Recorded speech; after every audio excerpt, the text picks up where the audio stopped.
myaka 10-28 beddu tubadde tujjanjaba abantu ba Buganda, abantu ba Uganda, abantu ba Katonda okumala emyaka egyo gyonna. Naye tugenze okwetegereza nga mu kujjanjaba abantu abo waliwo ekibulamu. We have not put enough emphasis on preventing disease. Treatment continues to be expensive and sometimes unaffordable by very many people, yet prevention is very easy. If disease does not come into your body and you don't fall sick, you have an opportunity to delay what you would spend on treating yourself. Era sebo Katikkiro nkutegeeza ti ffenna wamu tulina okubreakinga silence, okutegeeza abantu titulina obuvunaanyizibwa ku mibiri gyaffe. Bwe tutafaayo ku bye tulya, bwe tutafaayo ku bwe tukozesa emibiri gyaffe, obulwadde bujja mu mubiri gwaffe. Ate obulwadde obwo bwe bujja mu mubiri gwo bukufuukira ekyambika, n'obeera ng'olina okufulumya a lot of money okulaba nga wejjanjaba. N'olwekyo ssebo njagala okukutegeeza nti nga Mengo Hospital ng'era eddwaliro eritandika, ffe twasazeewo ng'abalala tebannaba kutandika tuteekewo ekitundu ekiri dedicated okulaba nga kijjanjaba abantu ab'endwadde zino ezitasiigibwa. Waliwo kategore z'abantu nga 3. Kategore esooka y'ey'abantu be tugamba nti balamu. Abo nno bwe mba mboogerako ntera okubajjukiza nti bwe babeera tebannakukebera ng'otambula butambuzi, okwata bukwasi kamera, oyambala bwambazi ttaayi n'osiba ettaayi nga tebannakukebera, obulamu bwo tebuliiwo. Omuntu omulamu y'oyo akebereddwa ne tumukakasa nti kituufu omubiri gwo guli bulungi. Kati kategore y'abantu eyo ssebo ow'ekitiibwa tubakubiriza okubeera nga basoosoowaza obulamu bwabwe okulaba nga tebalwala, nga beewaayo okulaba ng'omubiri tegubayitimukako, bye balya nga babitunuulira, ate nga batambula bulijjo nga beekebeza okulaba nga basigala nga bali balamu. Kategore ey'okubiri y'ey'abantu abeesanga ng'olw'embeera emu oba endala balina obulwadde buno obutasiigibwa, balina endwadde ya sukaali, balina endwadde ya pressure n'ebirala. Abo tubakubiriza okujja mu ddwaliro balabe baddokita abakugu, kubanga bwe batalaba baddokita abakugu bajjanjabibwa, naye ate obujjanjabi obwo tebubayamba, butafuna complications. Ate kategore ey'okusatu beba abalwadde abeegayaalirira ne balwala obulwadde ne batabujjanjaba bulungi, kakati ne bafuna complications, omutima mulwadde, ensigo ndwadde n'ebirala n'ebirala. Abo tubakubiriza okujja okulaba baddokita abakugu ddala okulaba nga bajjanjabibwa bulungi okusobola okuprolonginga obulamu bwabwe. Amawulire amalungi ge tulina nti endwadde zino zonna ze twogerako ezitasiigibwa zijjanjabibwa, era omuntu asobola okubeerawo n'alidinga obulamu bwe bulungi ng'omuntu yenna singa yeewaayo n'amira eddagala ate n'ajjanjabibwa bulungi.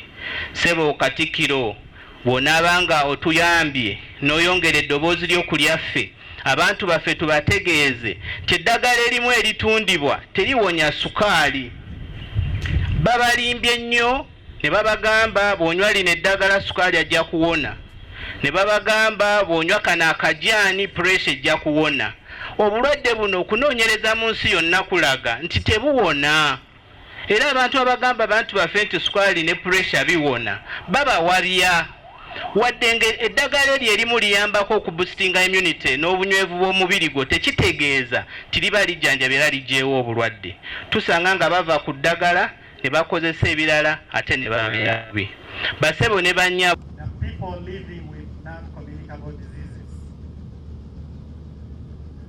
I am Dr. Chakachon James. I work in the Ministry of Health as a Senior Medical Officer in the Department of Non-Communicable Diseases Prevention and Control, and I'm here representing the Commissioner for Non-Communicable Diseases Prevention and Control. I bring you greetings from the Ministry of Health. I also bring you apologies from the Commissioner, who is unable to be with us here because he is away for another official duty. So he asked me to represent him. Ladies and gentlemen, allow me briefly give an introduction to the NCD situation in the country. You have already been told that non-communicable diseases are those diseases that are not transmissible from one person to another, and they tend to be chronic in nature.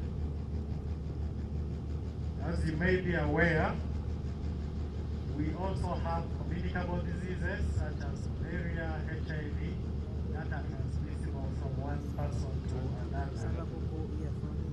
But over the years, we are seeing increase in the non-communicable diseases as we are still having these communicable diseases. So what are the common non-communicable diseases that we are seeing? The cardiovascular diseases, high blood pressure, stroke, kidney diseases, diabetes, chronic respiratory diseases like asthma, COPD, cancers, mental health conditions, sickle cell disease, and accidents and injuries. These diseases also have common risk factors such as unhealthy diet, tobacco use, harmful use of alcohol, physical inactivity, and air pollution. So what is the situation of these entities and the risk factors currently? We did a survey in 2023, what we call a STEM survey, which showed that up to 25%, 1 in 4 adults have high blood pressure or hypertension. And unfortunately, 70% of those who have high blood pressure do not know that they have high blood pressure. We also saw that up to 3 in 100 adults have diabetes. But also 50% do not know that they have diabetes. And 0.7% of our population have sickle cell disease, with us registering 15 to 20,000 newborns with sickle cell disease. And many of these die before their first birthday, up to 40 to 60%. Again, a study was done among school-going children, and 10 to 20% were found to have asthma. 8 to 16% of our population have chronic obstructive pulmonary diseases. And up to 5 million Ugandans have some form of mental disorder. The commonest being anxiety, up to 2.8%. How about the risk factors? Overweight and obesity, 24%. 86% of us do not eat enough fruits and vegetables. I would like to thank the organizers of this event for showing us that fruits are available.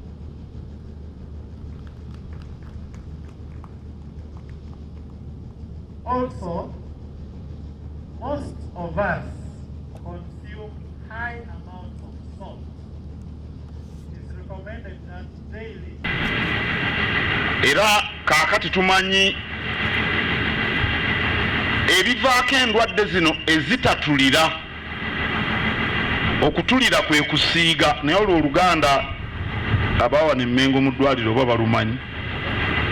Ekivaako endwadde ezitatulira, ezitasiigibwa nga sukaali, ng'entunnunsi, ng'ensigo, okulwala ensigo, okulwala omutima, ebintu bwe bityo. Naye wadde tekinologiya agenze waggulu, tufunye endwadde ez'obugayaavu. Endwadde ez'obugayaavu zeezo ezireetebwa engeri gye tweyisaamu. Mwe abali wano abalina ku ssente mulya emmere nnyingi nnyo, mulya ebisiike, mwagala nnyo ebiwoomerera, muli banafu, temwagala kukuluusana, ekivaamu nga mugejjuuka bwe muti. Ate obunene obwo bwe buleeta endwadde, naddala sukaali, naddala entunnunsi n'ebirala byonna ebirwadde eby'obugayaavu. Mbiyita bya bugayaavu kubanga tuba tetwefaako. Tokola dduyiro ate olya kampwerenda. Kampwerenda mumumanyi? Mulya kampwerenda, emmere eyitiridde, omugugu gw'emmere. Kati olwakutaano n'olwomukaaga mugenda kulya mbizzi. Embizzi mugirira ku nsaniya. Abasawo bababuulidde wano, ne munywa omwenge ogumala mu bita. Omuganda agamba nti oguggwa teguba muka. Ne bw'onoonya omwenge omuyitirivu olwaleero era bw'oba ogwagala n'enkya ojja kwagala okugunywa. Lwaki ogunywa nga agenda okufa enkya? Nywako akacupa kamunywako obucupa bubiri ugende weebake. Naye nze ndaba abasawo bangi nga baagala nnyo omwenge, ate nga abasawo be batubuulira obulabe bw'omwenge. Ndaba abasawo bangi nga bannafu tebaagala kukola dduyiro. Nina mukwano gwange namugamba nywa ku mazzi naawe. Yaŋŋamba amazzi bajja gamuteerako mulago ku ccupa. Omulala ne mugamba oli omunnyu mungi. Oli omunnyu mungi nnyo nnyo nnyo. N'agamba nkimanyi guleeta entunnunsi naye gulina okunoga mu nnyama gye ngenda okulya. Kati atawaana ne sukaali, atawaana n'entunnunsi. Kyenvudde muziyita endwadde ez'ekigayaavu. Nalina mukulu wange nga bw'aba agenda ku lumbe, ekisooka mu kkooti kacupa ka munnyu. Yaŋŋamba tasangangako mmere enoze munnyu, amamirirako omunnyu nga tanaana kulozaako. Yafa ekibumba kya kansa, yafa kansa w'ekibumba. Ndowooza n'ogwo omunnyu gwe yalyanga gulina kye gwakola. Obugayaavu obw'engeri ng'eyo tulina okubwewala. Nkubiriza eyo gye tukolera abantu beemanyiiza okukola dduyiro nga kyatteeka. Wano abasawo baawano balina okukola dduyiro nga kyatteeka. Bawe ennaku n'ebiseera mukole enteekateeka sebo Dr. Nsingi bakole edduyiro. Eri mu Bulange tugaba obubonero. Buli akola dduyiro alina ekitabo ky'atonyeza. Bwe baba bamukolako olupimo omwaka nga guggwako empeerezaayo, n'engeri gye weetabye mu dduyiro nakyo kibalibwa. Anti akutwala ekiro omusiima bukedde bajja kunyiiga. Abo bannansi abo boolaba banafu nnyo, bajja kunyiiga naye bajja kukusiima nga bukedde ng'obulamu bwabwe bulungiye. Awo nno mbakoowoola mwenna mukomye okwejjanjaba, mujje wano eMengo mu ddwaliro. Kale gende ew'omusawo, omusawo eyasoma Makerere. Okay, kaakati basomesa n'abalala. Waliwo ne Uganda Christian University n'abalala. Ne twagala abasawo abatendeke. Tukooye n'okulaba abantu abayita baddokita nga si baddokita, kuba si buli musawo nti dokita. Abasawo abatendeke babakebere sukaali, mujje wano eMengo babakebere.